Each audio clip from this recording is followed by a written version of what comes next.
ನಮಸ್ತೆ, ಎಜಿ ನ್ಯೂಸ್ಗೆ ಸ್ವಾಗತ. ಆಸ್ಪತ್ರೆಗೆ ದಿಢೀರ್ ಭೇಟಿ, ಸಿಬ್ಬಂದಿಗೆ ತರಾಟೆಗೆ ತೆಗೆದುಕೊಂಡಿದ್ದಾರೆ ಶಾಸಕ ಕಂದಕೂರು. ಯರಗುಳ ವ್ಯಾಪ್ತಿಯ ಅರಕೆರೆ ಗ್ರಾಮದ ಸಮುದಾಯ ಆರೋಗ್ಯ ಕೇಂದ್ರಕ್ಕೆ ಶಾಸಕ ಶರಣಗೌಡ ಕಂದಕೂರು ದಿಢೀರ್ ಬುಧವಾರ ಭೇಟಿ ನೀಡಿ ರೋಗಿಗಳ ಜೊತೆಗೆ ಮಾತನಾಡಿ ಅಲ್ಲಿನ ಅವ್ಯವಸ್ಥೆ, ಸಿಬ್ಬಂದಿಗಳ ನಿರ್ಲಕ್ಷ್ಯತನ ನೋಡಿ ಆಕ್ರೋಶ ವ್ಯಕ್ತಪಡಿಸಿ ಆಡಳಿತ ವೈದ್ಯಾಧಿಕಾರಿ ಡಾಕ್ಟರ್ ವಿಜಯ್ ಕುಮಾರ್ ಪಾಟೀಲ್ ವಿರುದ್ಧ ಕಿಡಿಕಾರಿದ್ದಾರೆ. ಕುಡಿಯಲು ನೀರಿಲ್ಲ, ಔಷಧಿಗಳು ಇಲ್ಲದೆ ರೋಗಿಗಳಿಗೆ ಹೇಗೆ ಚಿಕಿತ್ಸೆ ಕೊಡ್ತೀರಿ?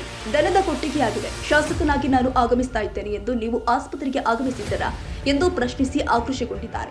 ನಿಮಗೆ ಕೆಲಸ ಮಾಡಲು ಇಷ್ಟವಿಲ್ಲದಿದ್ರೆ ನಿಮ್ಮ ಮನೆಗೆ ಹೋಗಿ ಎಂದರು. ನರ್ಸ್ ಸಿಬ್ಬಂದಿಯನ್ನ ಕರೆದು ಮಾತನಾಡಿಸಿ ಹೇಗೆ ನ್ಯೂಸ್ ನೀಡುತ್ತೀರಿ?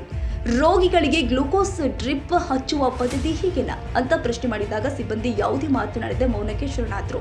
ಗ್ರಾಮದ ಪ್ರಮುಖರು, ಆಸ್ಪತ್ರೆಯ ವೈದ್ಯಕೀಯ ಸಿಬ್ಬಂದಿಗಳು ಆಸ್ಪತ್ರೆಯಲ್ಲಿ ಇರುವುದಿಲ್ಲ, ಚಿಕಿತ್ಸೆ ದೂರದ ಮಾತು ಎಂದು ತಮ್ಮ ದುಃಖವನ್ನ ಶಾಸಕರ ಎದುರಿಗೆ ತೋಡಿಕೊಂಡಿದ್ದಾರೆ.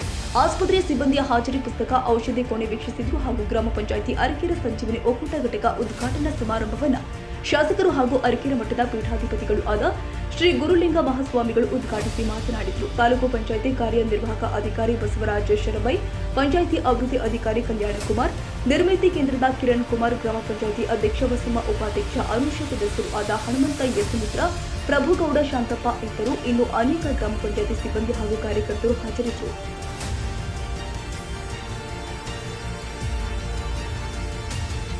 ತಾಜಾ ಸುದ್ದಿಗಾಗಿ ಎಜೆ ನ್ಯೂಸ್ 24x7ಗೆ ಸಬ್ಸ್ಕ್ರೈಬ್ ಮಾಡಿ ಮತ್ತು ಬೆಲ್ ಐಕಾನ್ ಒತ್ತಿ ತಪ್ಪದೇ ಲಿಂಕ್ ಶೇರ್ ಮಾಡಿ.